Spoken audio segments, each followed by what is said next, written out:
There it goes. Good morning, everyone, and thank you for joining the Clallam EDC Coffee Chat, Coffee with Colleen. We appreciate you joining us today, and we are honored to have the Director of Community and Economic Development for the City of Sequim join us today and present for us, Karla Boughton. She has some slides, but before we kick that off, I ask that you guys try to keep yourselves on mute, and I will put you on mute if it comes off or if you forget to go off. And then also, if you have any questions, we like this to be interactive, so you can either put your questions in the chat or you can raise your hand and I'll call on you.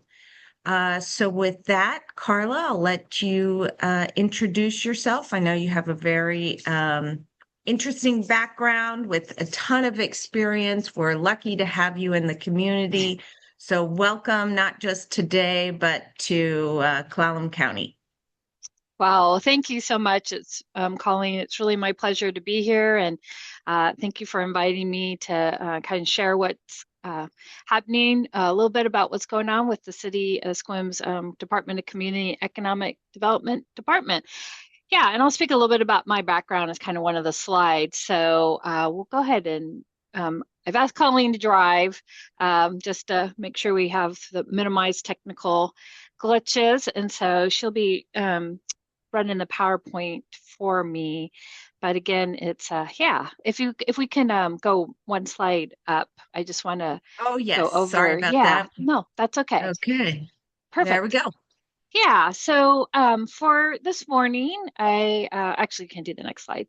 I will plan to go over about kind of four uh, substantive topics and then share kind of my final thoughts um, about, kind of my time here in Clallam County. So I'll introduce myself and the DCD team here at Sequim. Then we'll report out on the recent permit activity for the last 5 years.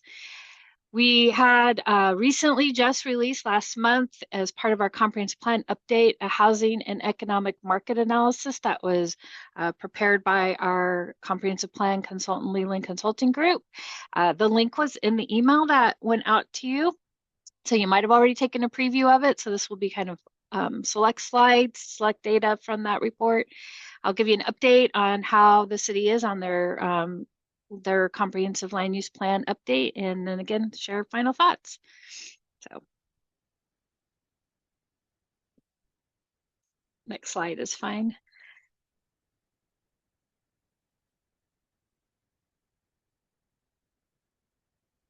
You're muted if you're. Am talking. I'm trying to admit people and move the And slide do the deck. slides. There Oh, we go. goodness. I'm so sorry, Colleen. Okay, Thank that's all you. right. You're welcome. Yeah. Yeah, thanks. So just a little bit about the Department of Community and Economic Development. There's three components to the department, three responsibilities. The first one is planning and land use, and there's two legs to that. We do the development applications, so that would be land use entitlement, and as part of that is an environmental compliance component, so just ensuring if there's critical areas or other environmental constraints that we need to take into account as part of the land use entitlement process that gets combined. And then the second piece of the planning and land use part is long range planning. That's where the comprehensive plan sits. That's as well as development regulation update. And development regulations are like our zoning code, the critical area ordinance, the shoreline master program, subdivisions. So those are kind of our primary regulations that live within the Sequim Municipal Code. The second part of our department is where the rubber meets the road, which is the building permitting component. So that's where we have our construction permitting and building inspections and addressing. So this is where our building official and fire marshal is the primary staff person for this function, and And it's, again, it's after land use entitlement and building permits have been submitted to the city. Our building official facilitates that process. And then the third piece is economic development. It is part of the department's title. It is under development, and so we are looking forward to, after the comprehensive plan, kind of finding out what the city's role might be in doing more specific economic development within the kind of responsibilities of the city. Of course, the main goals of that would be to support retention and expansion of existing businesses, and then attracting new businesses. So about me, I bring about 30 years of community development experience with a number of cities. I have worked primarily in Kitsap County most of my career, but definitely have experience with jurisdictions as a land use consultant on the I-5 corridor. But my heart and passion is really for small cities, and so happy to be here at Sequim because I love working with small cities and the planning challenges and opportunities they provide. And so that second bullet really just is a little bit about why I do planning. I have seen over my years how thoughtful planning really strengthens communities, provides and enhances quality of life for their residents, and while doing all of that does support and enhance economic vitality. And I love the connection between all three, between thoughtful planning, economic vitality, and quality of life. I'm honored and pleased to have joined the existing team at the DCED department. So Joel Dressel is the building official and fire marshal. He's a workhorse, and he really is has the building component of the city in good hands. We have Emily Kohler, our permit coordinator. If any of you know Emily, you know she is our Swiss Army knife and takes care of just about everything permit wise as well as administrative wise for the department. We have Travis Simmons is the senior planner, so he works on that planning land use side, primarily as development review for land use entitlements, and he is immersed in development code update, which I'll talk about a little bit later in the presentation. And then we just welcomed a new senior planner. He's in his second week, and Scott Rodden, and he comes from Arizona with about 20 years of experience in multi-states as a land use planner. So we're and extensive GIS experience. So we're very happy to have him join the team. So that's great. Next slide. Thank you. So I'm trying here. Sorry. Oh no, no, it's okay. I just appreciate it, Colleen. Thank you. There we go. There we go.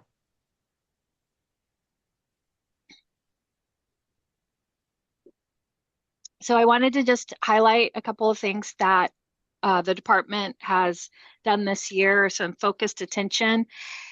I've been a director since October, but I have been with the city as a consultant earlier in this year. And so these are things that I've been working on kind of in my tenure of like last 11 months with the other staff interim director. And so one of the things that we made a significant effort for was to enhance access to the DCD staff and try to open up that access and make it easier for people to meet with us in person or talk to us in a variety of methods. So we've established online booking appointments through Microsoft Bookings. And so there's a link in all of our emails as well as on the website that you can go in and make an appointment. Like almost that week appointments are available. Some within a day, usually if you get on, you can make an appointment the next day. So those appointments are with any staff member. So you can meet with the building official, senior planner, permit coordinator, or myself. If you need to talk to DCD, there's easy access for that.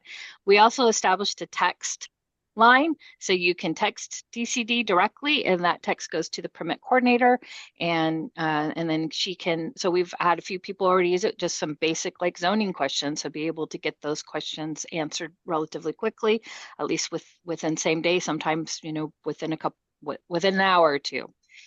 We've enhanced, Emily spent a lot of time working on putting handouts and checklists on the website to handle to at least provide some additional information on a number of the permitting and activities that the department does. So maybe if you have a question and it's after hours, you could go on and take a look to see if your question could be answered by those handouts and checklists. And then I think probably most of you that work with the department know that about a little over a year ago, the city transitioned to online permitting portal under Tyler Technologies, as I know that Clallam County, DCD, and Port Angeles uses the same technology as well. And so that has been, as it is when you roll out any new software, has its high points and had some bumps in the road, but we are definitely getting them smoother. And to help with our customers who are, maybe finding difficulties, we are extending permit portal assistance. And so again, Emily, you can set up an appointment with Emily, you can come in, you call, email, text, and we make the effort to walk through how to get on the portal, how to get your permit uploaded, all the questions. So we really have seen kind of that take that next step after, okay, people are used to the portal now how do I navigate it? And then the other piece that we've spent a significant amount of time this year and will continue to is our comprehensive plan update, like all the jurisdictions have been doing. And we are working towards a June 30th, 2026 adoption. And mid-year in 2025, we moved from a primary consultant. We moved the effort in-house, and now we have some specific consultant support, such as Leland Consulting Group, which we'll talk about here, just a few slides. And again, I'll talk a bit about the comprehensive plan update later in the presentation. So I thank think you. that's great that you move the comp plan process in-house. It's so hard, I know, to have somebody from outside of the area do that, especially if they're handling several cities or several counties or something and keeping Yes, it all straight, I think. Okay. exactly. That is exactly right. So we still need, we still need consultant support, but the project management is in-house and a lot of it's being done in-house for sure. Great. Well, I'm going to move to a couple of slides that are just going to highlight and report our recent permit activity. We did have to put together this data as part of the comprehensive plan update, and so it's helpful. It's helpful to have it and to share it with you now. And so this, the reason we go back to 2020 is that's the official planning period. So we do calibrate that 2020 permitting in our planning documentation. But for today, for this morning, we'll just report out what building permits. So these are actual housing building permits that have been issued. So this means this is active construction. So we have 369 total residential building permits have been issued in the last 5 years, and 290 of those are single family residents, and 10 are multifamily units, and 69 manufactured homes. So, and then the graph there breaks it down by year. So you'll see that 2025 had the highest year, and that's primarily due to Rolling Hills and Lavender Meadows, as a next slide will show you. Okay. So this breaks down those, this is a different data set. This is land use permit, so land use permit entitlement for what has been finalized since 2020, 483 lots or units. And so the chart does give you what was approved for land use entitlement, how many building permits have been issued, and then how many units remain available for construction. So just going down to that bottom line, 483 units have been permitted for land use entitlement. 142 of those have been issued building permits. And so there's, as of September, there's still 341 units that can come in for a building permit. Like I mentioned before, Lavender Meadows and Rolling Hills are the two big developments that are under construction in the city right now. Sorry, and how Colleen. are Rolling Hills properties selling? I know I see 77 issued permits, but my husband and I go on walks with our dog frequently, and we a month or so ago walked through there, and it didn't seem like many of those had sold. Right. So I think that I don't have access to MLS, and so I am not I can't tell you for sure how it is, but I think word on the street is that the sales are slowing. But I will say they are moving forward with their phase two. They are getting ready to final plat phase two. In fact, the Department Public Works and DCD are both actively this week, in fact, working on getting all the paperwork pulled together between Rolling Hills to move forward for phase two final plat. So they're Okay. moving forward with their phase two. So we're 215 units in phase one. That's total. Okay. So how Yeah. many were in phase one? Do you remember off the No, top of your I head? don't remember. I'm sorry, I don't remember off the top About of my half? head. Yeah. Yeah, Okay. I feel like let me remember what they said. The phase three has the smallest amount. So Yeah, I think we could say that three-quarters of it would be between phase one and phase two. got it. Okay. Yeah. All right.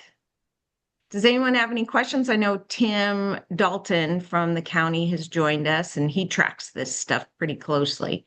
Tim, do you have any thoughts?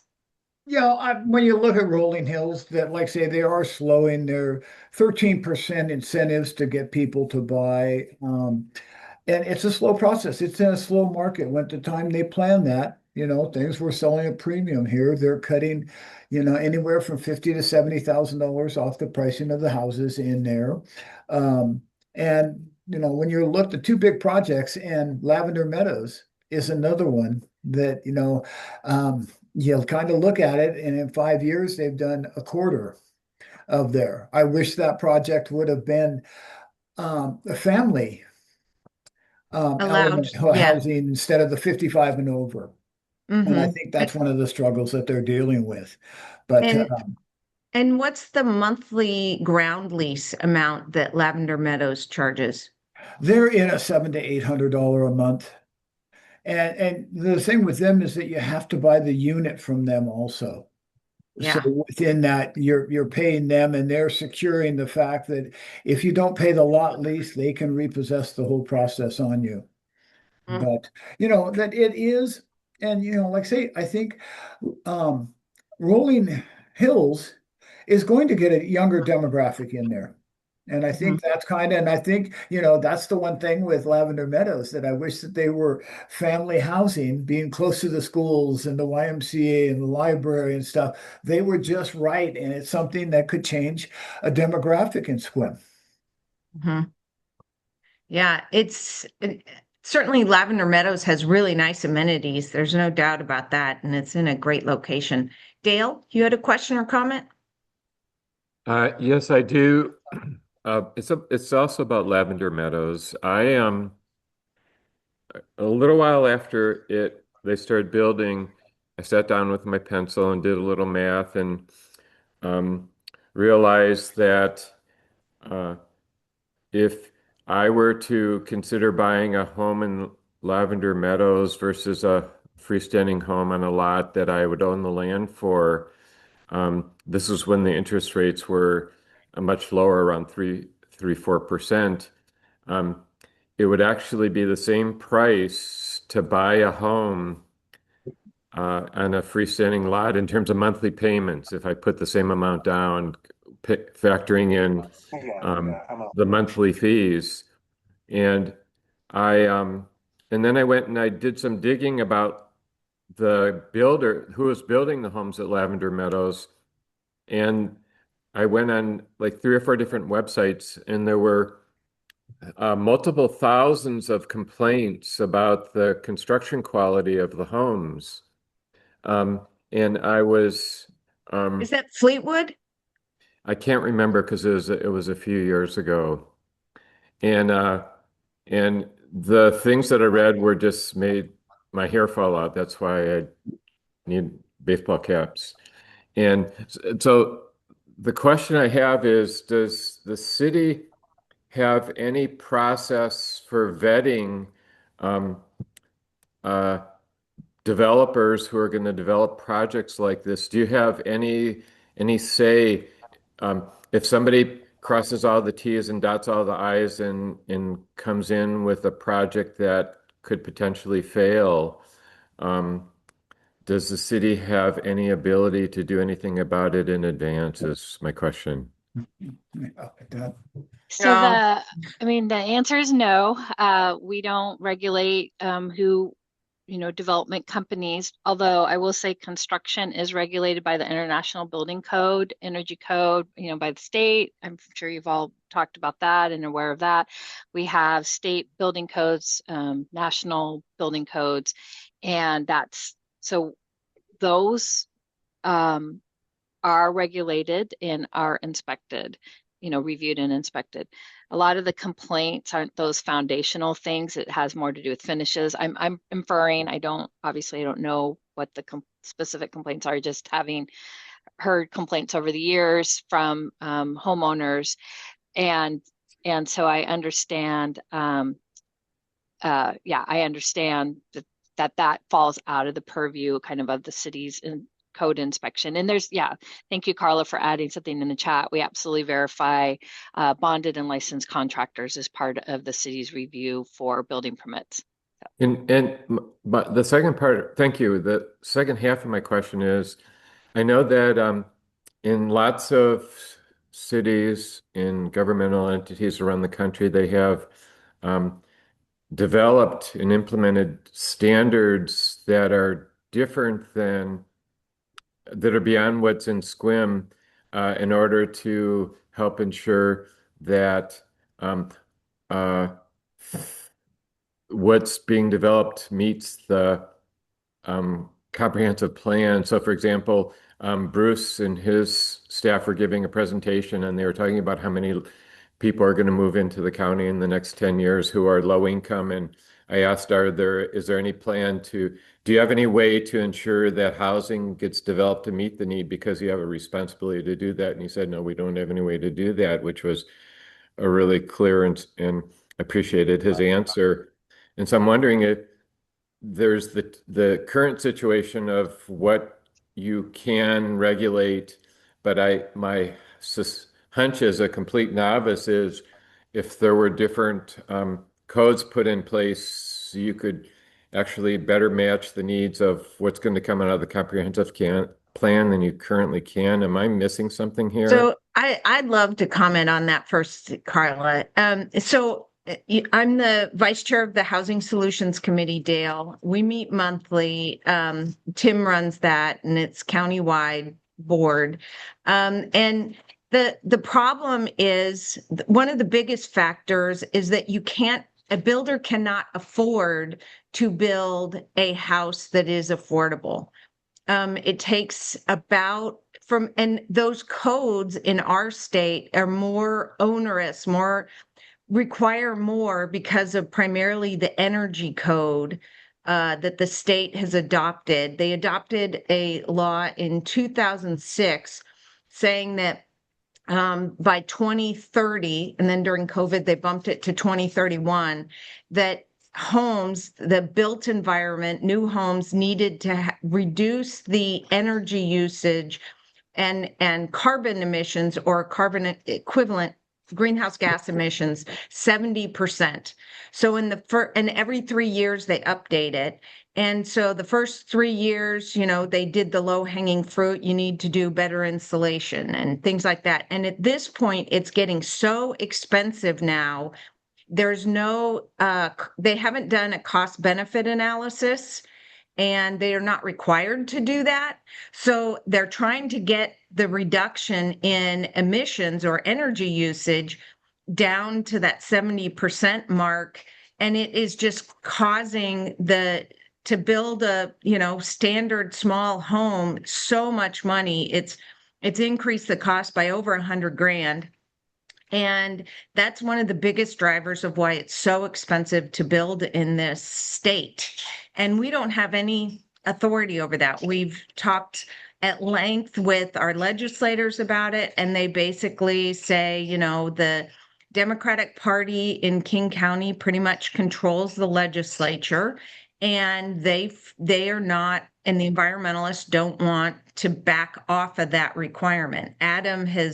Representative Birnbaum has said, I would love to see a some legislation that says, look at a cost benefit analysis. Let's, if what we're really trying to do is reduce carbon emissions from our state, we could do that so much more effectively through different energy uses rather than mandating heat recovery ventilators in homes, solar panels in homes, that kind of thing.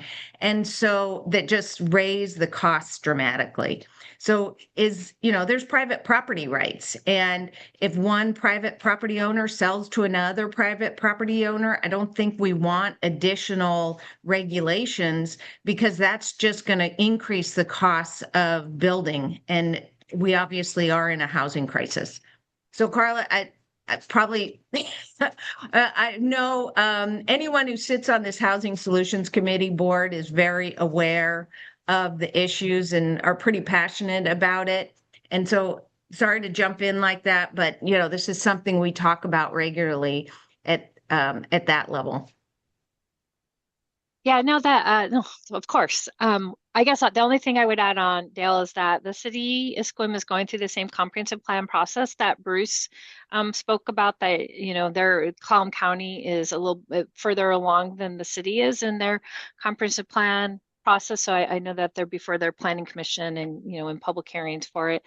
But we have the same requirement. So in fact, I'll talk about it later in the presentation about how many housing units by income band. But I will say, just to reiterate what Bruce shared, is that our responsibility, when I say our, I mean jurisdiction's responsibility, so the county and cities' responsibility under the Growth Management Act is to ensure we have available land, and we've removed barriers in our development regulations for these types of housings, but we don't provide them, and we don't, and we're not responsible for making them happen.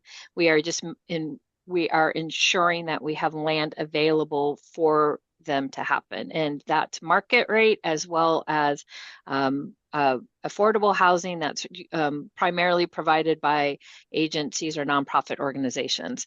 So we have been working with Tim and then our affordable housing providers in continuing to engage. Actually, we're setting up some meetings just next week to talk more detailed with our affordable housing providers. So again, it's our job is to ensure land is available, zoned properly, and that development regulations do not pose a barrier to those types of housing being developed. And I'll say that we've had some frustrating conversations with the Department of Commerce that rolls out they're the experts in the Growth Management Act and the comprehensive plan requirements, where they talk about how many affordable and based on area median income, how many units we'll need over the next 10, 20 years. And, I said to them, hey, you're saying we need all these low income houses, but let's talk about the 800-pound gorilla in the room. It's not possible to build those and sell them at a price that these people can afford, because the state has passed these laws that make it so expensive to build, so much more expensive to build in this state than in other states.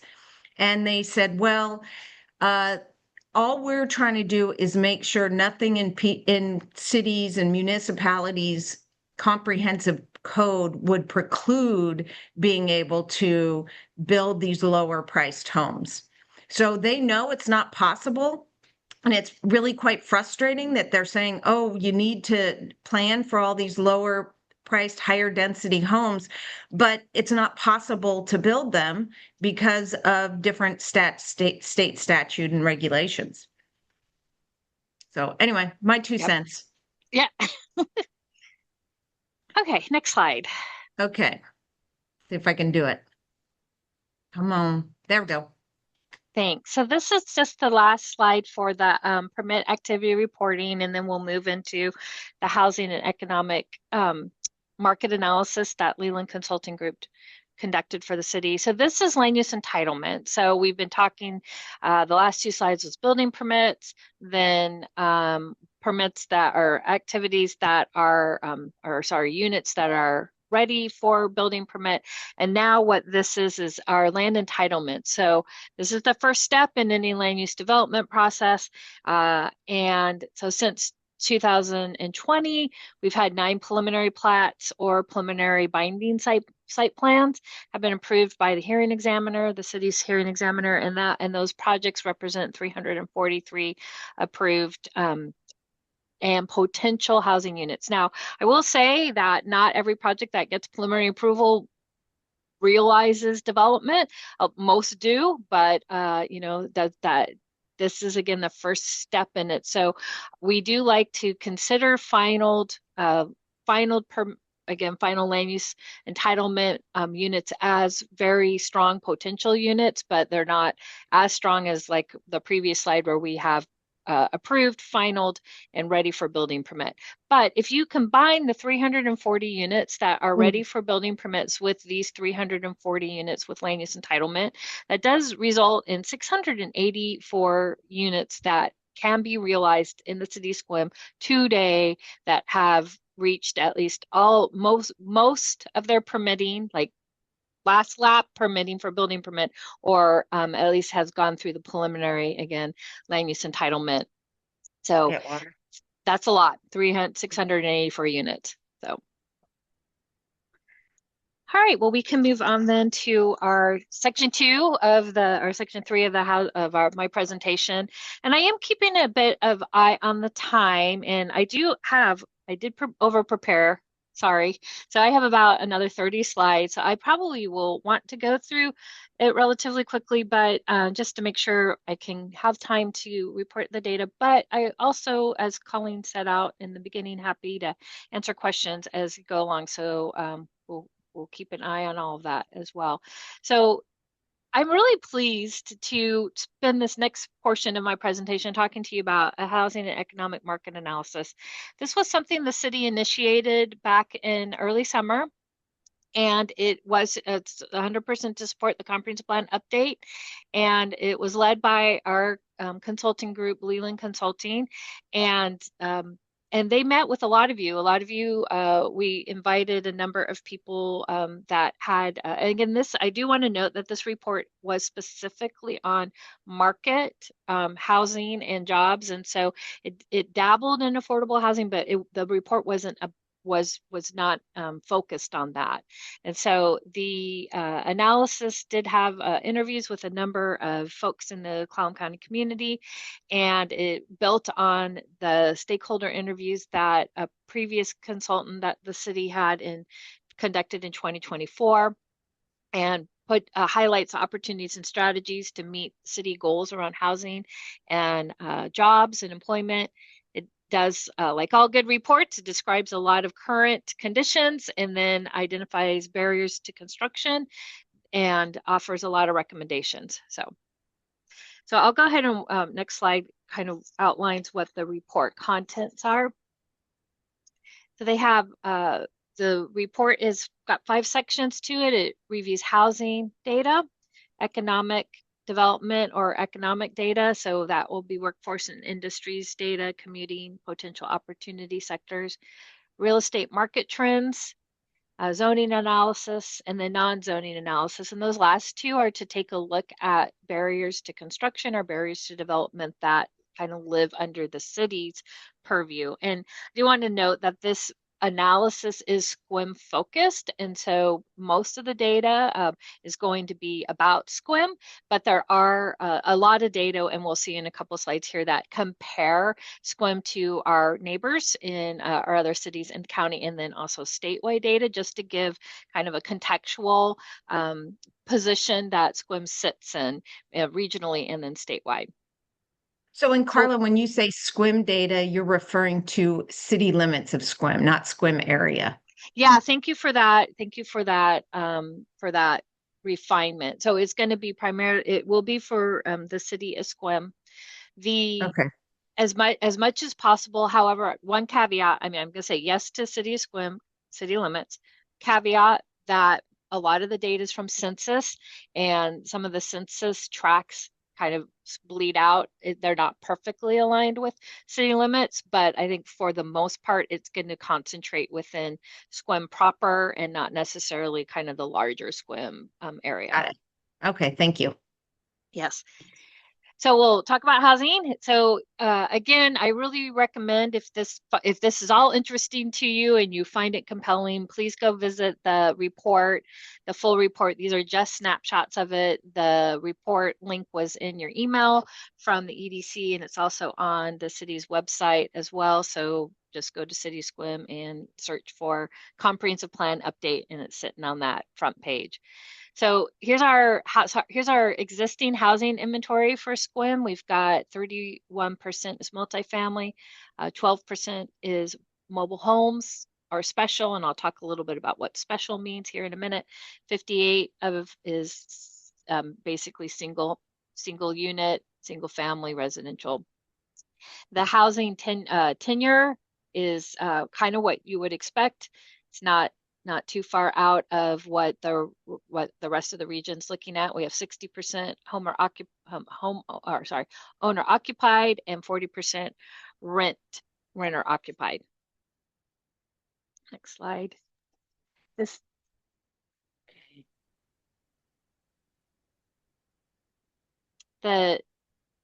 is data on tenure by age, and this you know, the kind of what the demographic for Sequim by age is something that when I first came here, we hear a lot about. And so this is a good, again, by data. This is 2023 census data. So it's not like, you know, this moment in time, but still gives you the flavor. So households led by someone 65 to 74 has the highest rate of home ownership in Sequim. And then, but half of the households headed by someone 45 to 54 years old do own their own homes as well. Next slide. So we're going to talk about mobile homes, manufactured homes. So Sequim has 530 mobile and special dwelling units, which makes up about 12% of the housing units inventory of the city. And again, this graph gives you a little bit of you know, context of where we sit with our neighboring cities. So Forks, you know, is our region's highest mobile home city. And then I just wanted to note what that special dwelling units mean. So the Washington State Office of Financial Management is the one that reports out these mobile homes and special dwelling units. They have consolidated these two types of housing units. So it also means trailers, RVs, boats, boxcars, tents, or hotel or motel rooms occupied as permanent living quarters. So while we didn't parse out each of those different special dwelling units, we do have pretty high confidence that those special units are very small in Sequim. So we can say that, you know, 500 and change is what actual mobile home units are currently located within the city. Karla, how does OFM collect their data on this? Yeah, that's such a great question. It's the data that they collect for their annual population estimates. And so what they do, actually, it's through everybody's DCD department. So every jurisdiction reports that out, counties and cities.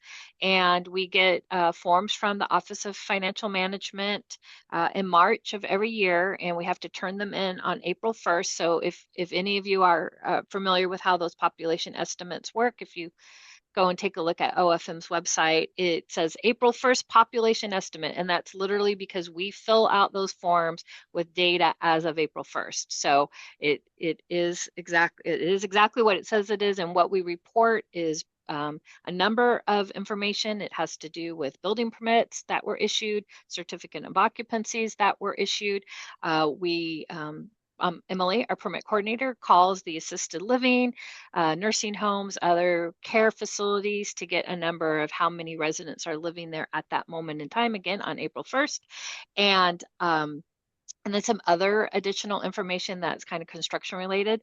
OFM does not rely completely on our data. They look at driver's licensing as well as school district records, and they take and then they have their magic methodology, and they put that all together, and then they issue their April 1st population estimates. And as part of the data that we report annually are housing unit types.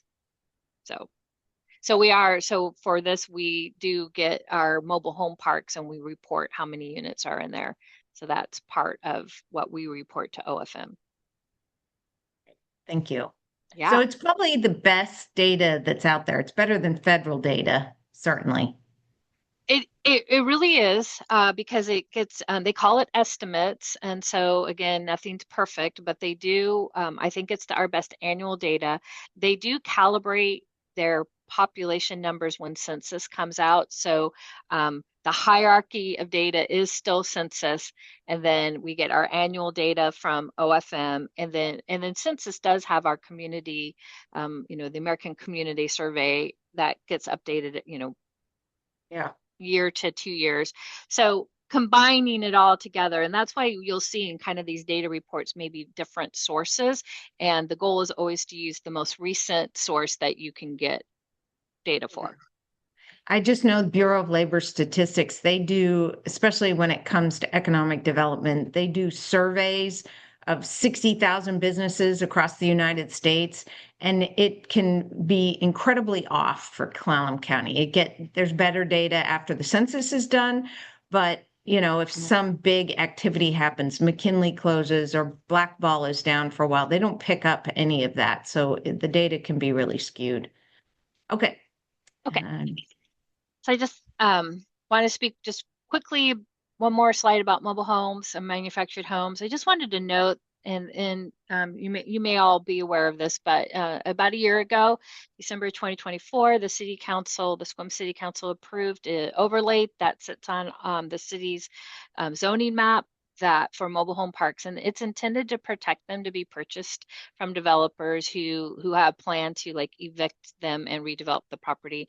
So it's an extra protection. It doesn't prohibit a conversion, but it does make it a bit harder, at least as far as what the city can require for permitting. So these and it does preserve the unit type to be mobile home, or manufactured home. So just wanted to note that. So that was about a year ago. So thank you. Moving along, I wanted to talk a little bit about the housing target. So this does fall under the comprehensive plan kind of umbrella, but I wanted to put it here in this section.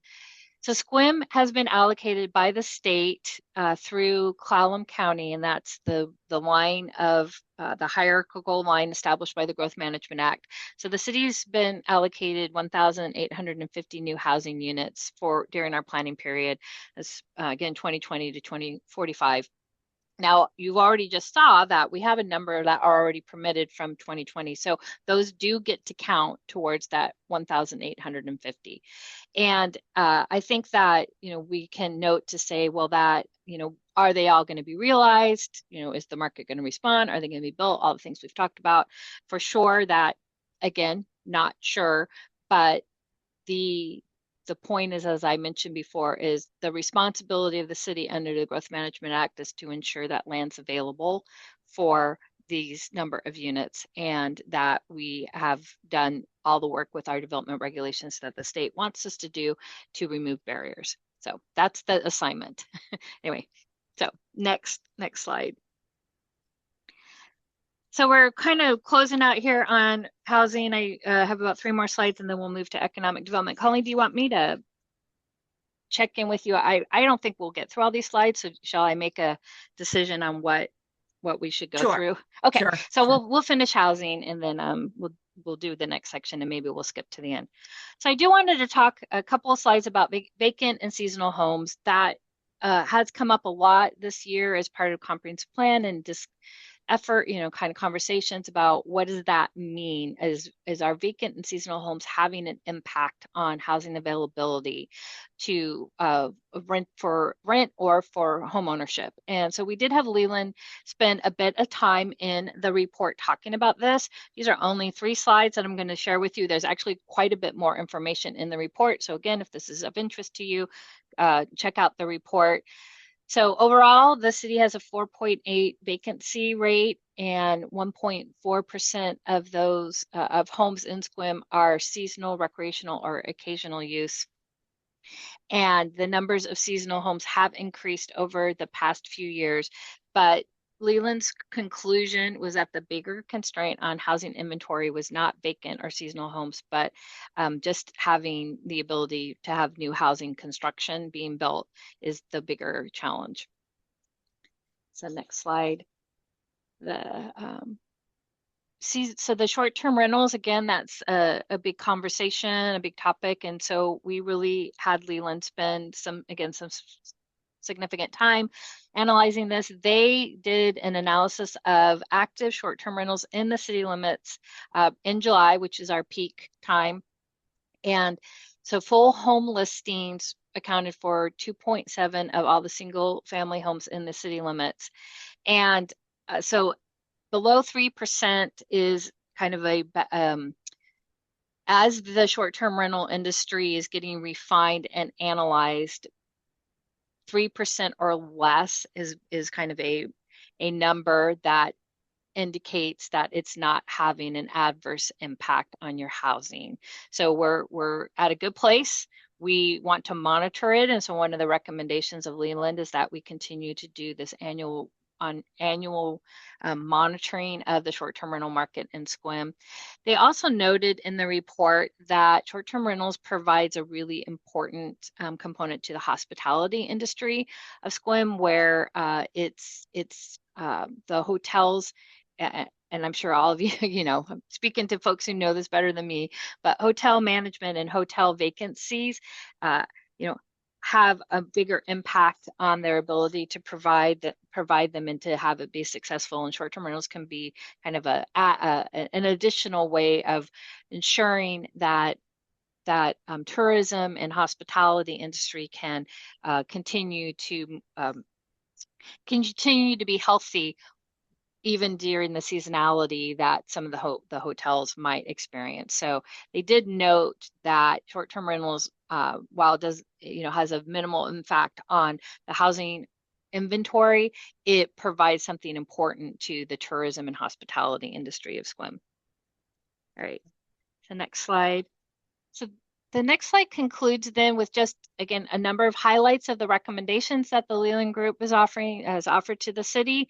And it talks a number here about housing development, being able to work with existing developers to strengthen relationships, to partner with the EDC and other neighborhood communities to help educate local developers on different housing types, finding opportunities to streamline and improve the application review process, which are already underway.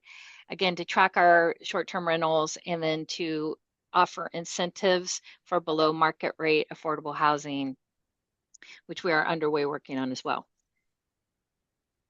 Okay, I'm going to do a quick time check here. So we'll go ahead and move through. Oh, yes, I see a question. Dale, you had a question? Quick question. I see that there's over 40 recommendations in the plan that you're talking about, which is very robust, and there's a lot of great stuff in there. And I also see how you're working really hard to be more customer focused on the front end. And I'm wondering how the heck are you going to be able to implement? Do you have the resources? My question is, do you have the resources to be able to move on those recommendations in a meaningful way, knowing what a big demand that is? Yes. Yes, we are going to do them. That's awesome. Yeah, great. It's a lot. I'm not denying what you just said, Dale, but we're going to do them. Yes. Do you want me to jump through the economic development slides? I think so. Yeah, exactly. Okay. Thank you, Colleen. That was exactly my thought. So apologize to the group that we had. Actually, can we go back? Can we do barriers to development? Let's just talk a little bit about those. Apologize to the group, but again, reports online, and I can post my full presentation to our website. So if you want to take a look at all the slides.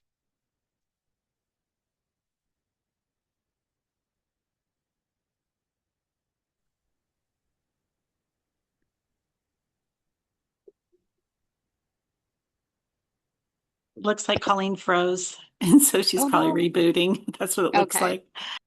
Well, I'll go ahead and speak about barriers to development challenges that Leland Consulting Group discovered, and then we can move into the comprehensive plan.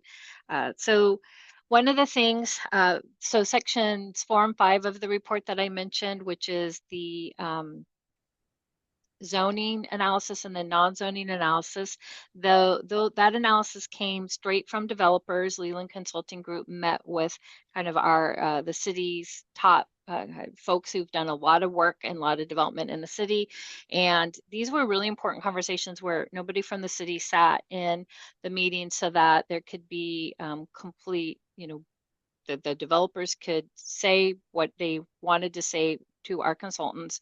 And yeah, thank you to slide 20. So the top things that were shared with them was that staff turnover. So actually, if we want to go, sorry, Colleen, to put you on the spot on this. So Not at all. I'm speaking to the barriers to development. Go ahead and just go straight to the comp plan slides. Okay. Yeah, and so the challenges that the developers shared with our consultants is that there has been staff turnover at the DCD director chair a number of years. And so having that turnover has been difficult for developers. And the permitting process, they note that permitting process can be long and often expensive. They want to see more alignment between the developers and staff on trying to get to a yes in the development permit process. They are seeking increased clarity on around zoning and the permit process, and they'd like to see ongoing relationship building between the staff and the developers, and impact fees are relatively high. So if any of you do development, none of those should be a surprise to you. But I will say that were very, very helpful to get kind of quantified and noted, and that and Leland provided recommendations for each of those pieces.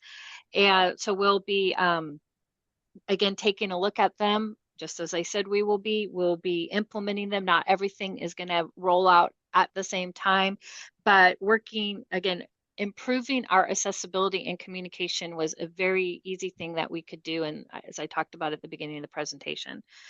So we are looking for opportunities right now to open communications between our local developer and to improve interpersonal and professional relationships with them. That's what we're doing right now.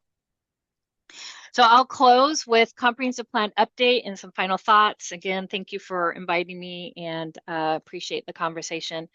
We are underway with our comprehensive plan update. We are very busy with that work. It's pretty much what I do most days, other than also managing the department. So our planning commission is a fantastic group of citizen volunteers. They are taking the lead of the work on the comprehensive plan. So we've been meeting with them twice a month for this entire year, going through the policy document of the comprehensive plan. We've had multiple conversations with the Planning Commission and the City Council about what changes to the land use map are desired and needed in order to address, again, mandates from the state, as well as desires to open up a variety of housing unit types in the city. The Planning Commission is wrapping up the review of their draft next week of the policy document, but our work is not done. We move into 2026 with our next set of work, where we'll be working on the capital facility plan, and that includes functional plan updates, our master plan updates for our utilities and transportation. We're also now we are now fully engaged in working on updates to the city's development regulations. First step is the land division ordinance. We are updating that to streamline it, consolidate it, provide some ease of administration. And that work is underway right now, and we'll be engaging with the developers forum in just a couple weeks to share with them a draft and set up a meeting with them in January. We also have plans to update our zoning ordinance and in concert with the comprehensive plan. The comprehensive plan draft, public release and public hearing draft will be released in April. So our website is kind of keeping high level tabs on all of this. So again, if you're interested, feel free to check in with that. So final thoughts is Sequim is poised to grow. We have permit activity shows steady growth, but there is the potential for significant growth based on the land use entitlement and building permit ready units, as I mentioned at the beginning of our presentation. The housing and economic market analysis and recommendation reaffirms key community demographics and our needs and offers a robust and ambitious slate of recommendations that we're taking seriously. The comprehensive plan update positions Sequim for the future, like every jurisdiction's comprehensive plan does. We're taking this assignment seriously, as well as mentioned at the beginning, by moving it in-house and ensuring that the work that's done is specific and tailored for the city of Sequim's needs and not a more boilerplate approach that a consultant busy with other jurisdictions might provide. And just pleased to be part of that. We're shaping Sequim's path forward that's grounded in data, guided by community values, and ensuring that Sequim grows gracefully. Nice. And the last slide just does have contact data, the contact information, which I know, is on Zoom, but all of this is also on our website. But again, to talk through phone, text, email, website, bookings. So just thank you again, Colleen, for inviting me, and a pleasure to speak to you all. Well, thank you. And I'm sorry about the technical glitches. I was booted out 3 times during the meeting. So It's sorry. not happened before. So anyway, thank you so much. There's a lot of data here. We'll have the we'll have the PowerPoint up on our website as well. Thank you. If anybody's interested in receiving it, we can email it to you also. But by the end of the day, Mitch will have that up and this recording. So with that, thanks so much. And you've just done a fabulous job here. I think the city of Sequim and our community is very lucky to have such a capable professional leading the community, the community and economic development department at the city of Sequim. So thanks everyone for joining us, and have a terrific day. Thank you. Thank you.